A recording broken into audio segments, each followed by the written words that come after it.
Welcome to the McCat Multimedia Series, a McCat analysis of Thomas Paine's Common Sense.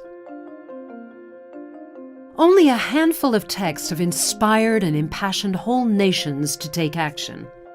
Thomas Paine's Common Sense is one of them. This pamphlet, written by a British-born immigrant to the American colonies, political activist in 1776, it challenged British authority and was the first work that openly called for American independence. At the time, America paid Britain taxes, but saw little benefit from them. Instead, their taxes were used to line the pockets of the British treasury and pay for European wars. So, what comparisons can we draw to explain the relationship between Britain and America that Thomas Paine took such exception to? Let's imagine a shopkeeper. He works on a street where crimes are occasionally committed.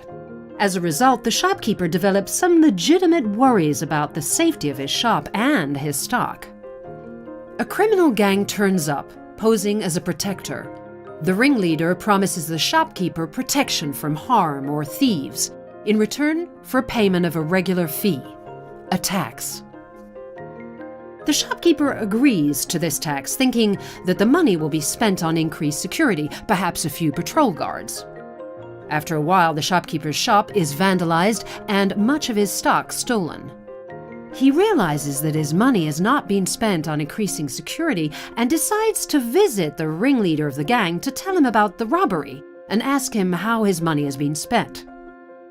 As he approaches the driveway of the ringleader's large house, the shopkeeper sees what his money is paid for: large gates, armed guards, and security cameras to prevent him from even getting close to the house. Instead of fulfilling the promise of protection, the gang uses the money for its own benefit instead. The shopkeeper has been swindled. At the same time, the shopkeeper feels cheated. So too did American people. But again, like the shopkeeper, their voices were not heard. Common Sense focuses specifically on this injustice, asserting that Britain would never act in the interests of Americans and that America would never thrive under British rule. Paine's pamphlet had the largest sale of circulation of any book published in American history relative to the population at the time, and was hugely popular throughout the entire American Revolutionary era.